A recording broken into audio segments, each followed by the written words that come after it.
So dear students, आज का यह वीडियो जैसा कि आप देख सकते हैं एरर डिटेक्शन का होमवर्क जो आप लोगों को दिया गया था उसका सॉल्यूशन विद एक्सप्लेनेशन।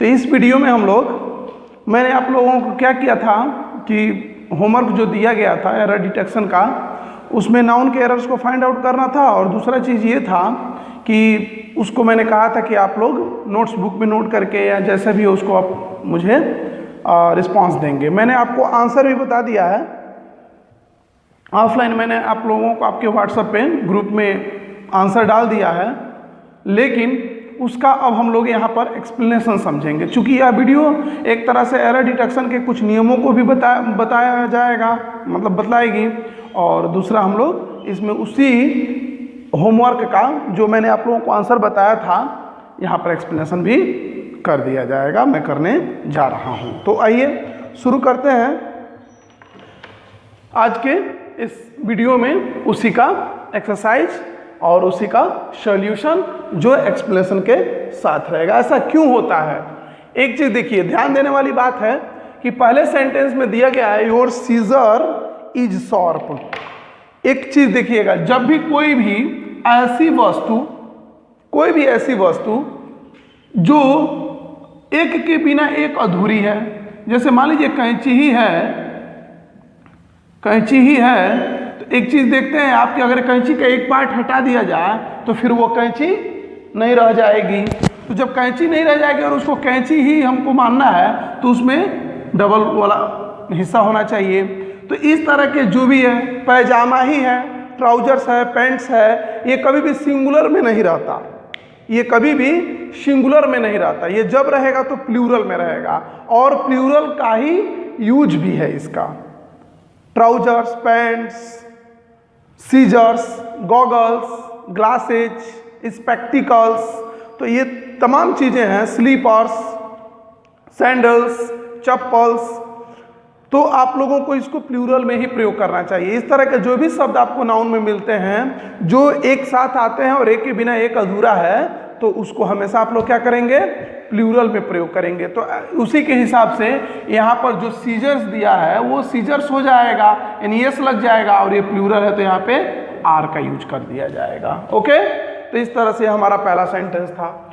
दूसरे सेंटेंस में देखिए आई और प्रीफर के साथ प्रीपोजिशन टू का प्रयोग होता है, तो इसमें कोई दिक्कत नहीं, उसको हम देन में प्रयोग नहीं करेंगे या अन्य कोई भी प्रीपोजिशन यूज नहीं करेंगे। चूंकि हम लोगों का एरर डिटेक्शन नाउन का चल रहा है, तो नाउन की गलतियों को फाइंड आउट करना है।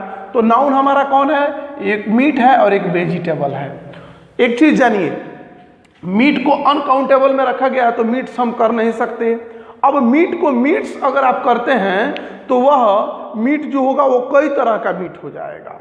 मीट्स का यहाँ मतलब हो जाएगा बहुत सी चीज़ों का मीट, लेकिन ऐसा तो है नहीं, उसको भोजन के रूप में इस्तेमाल किया जा रहा है, इसीलिए मीट अनकाउंटेबल नाउन की तरह से प्रयोग होगा।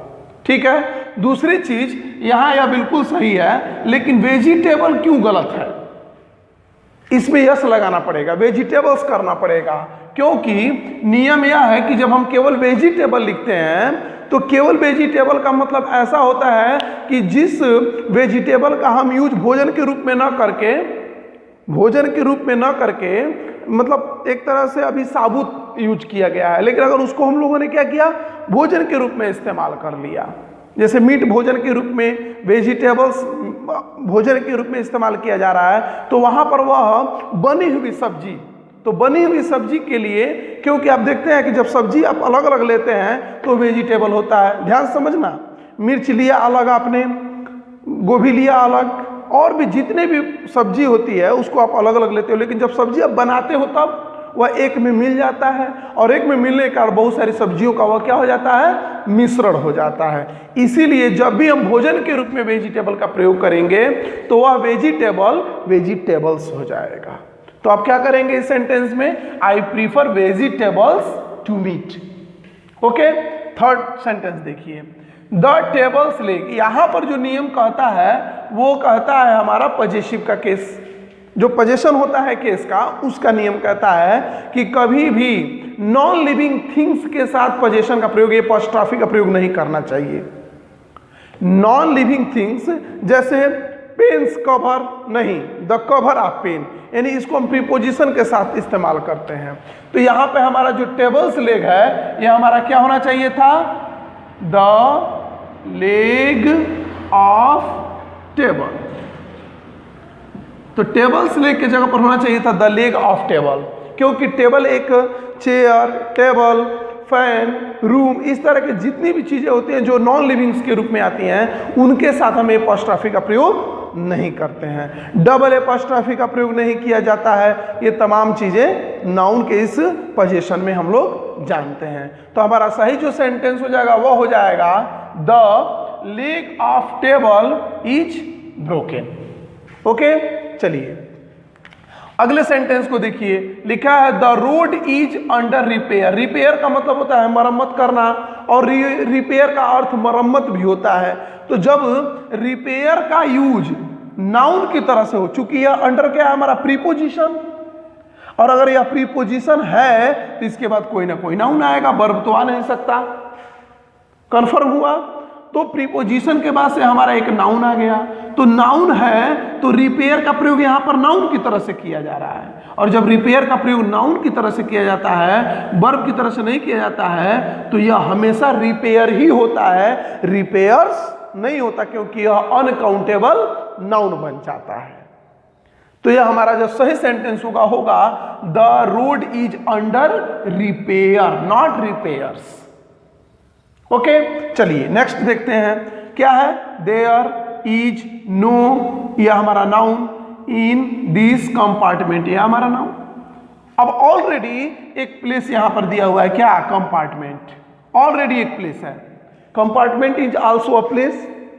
स्कूल ये रूम है, तो ये रूम है, तो room is also a place.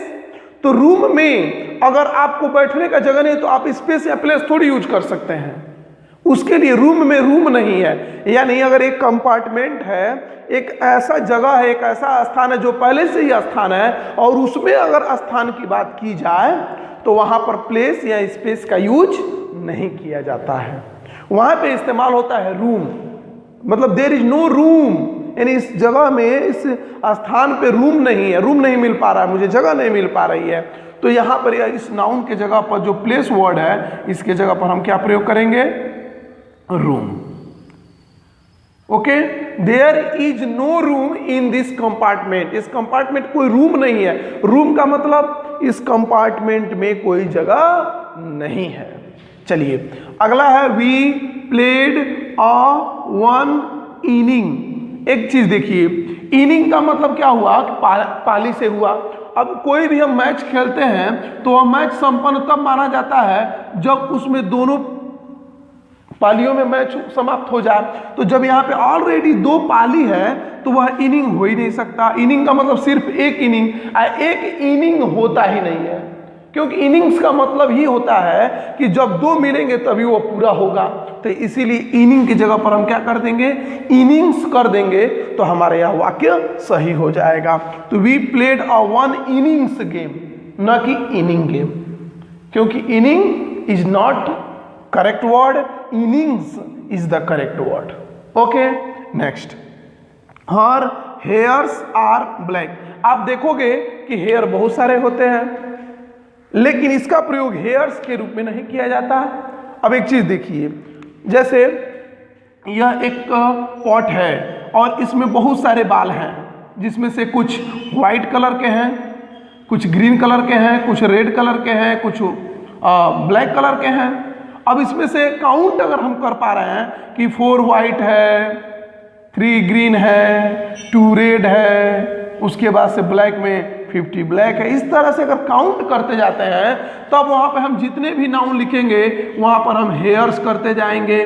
4 hairs, 3 hairs, 4 green hairs, 3 white hairs. लेकिन अगर सामूहिक रूप से केवल हम बाल की बात करें तो it is an uncountable noun, so it takes always singular verb and singular noun. So hairs is not correct.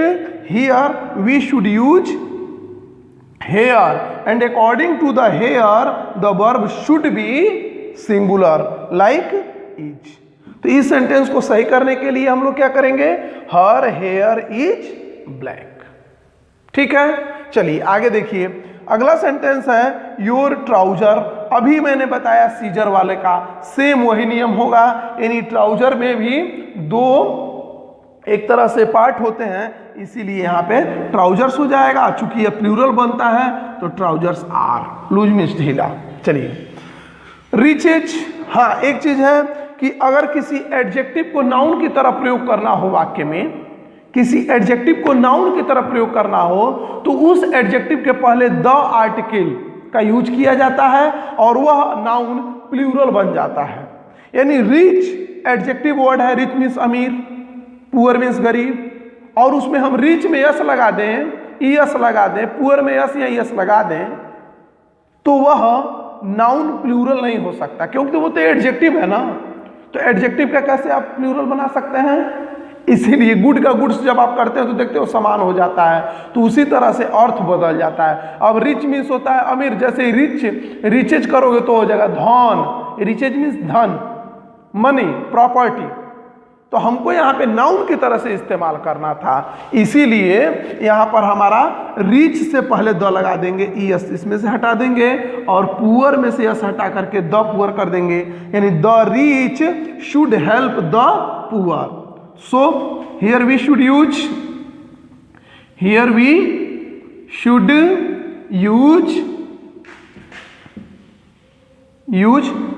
the before rich and what poor। इस तरह से हमारा सेंटेंस क्या हो जाएगा, सही हो जाएगा। और लास्ट सेंटेंस में एक वर्ड हमको मिला इंफॉर्मेशंस, दैट इज नाउन, और इंफॉर्मेशंस नहीं होता क्योंकि इंफॉर्मेशन बहुत सारी चीज़ों को इकट्ठा किया जाता है तभी किसी को दिया जाता है, तो ऑलरेडी वो बहुत सारी चीज़ों का समूह होता है, इसीलिए उसको हम प्लूरल में नहीं प्रयोग कर सकते हैं। इंफॉर्मेशन यानी इंफॉर्मेशंस की जगह पर अगर हम लोग इंफॉर्मेशन कर दें तो हमारा वाक्य सही हो जाएगा। तो we have no information about company's policy. रह गई बात कि इसको हमको प्लूरल बनाना है, बहुत सारे इंफॉर्मेशन दिखाने हैं, तो आप पीसेस का प्रयोग कर सकते हैं, जैसे we have no pieces of information, इस तरह से हम प्रयोग कर सकते हैं, लेकिन इंफॉर्मेशन को हम लोग इंफॉर्मेशंस नहीं कर सकते। ओके, तो हम लोग अब अगली वीडियो में और अगले एरर डिटेक्शंस को फाइंड आउट करेंगे। यहाँ हम लोगों ने इसका एक्सप्लेनेशन देखा और जाना। आप लोग ज़्यादा से ज़्यादा होमवर्क करने का प्रयास करें, बहुत कम स्टूडेंट्स का होमवर्क आ रहा है, दैट इज़ नॉट फेयर। फिर मिलते हैं अगली वीडियो में।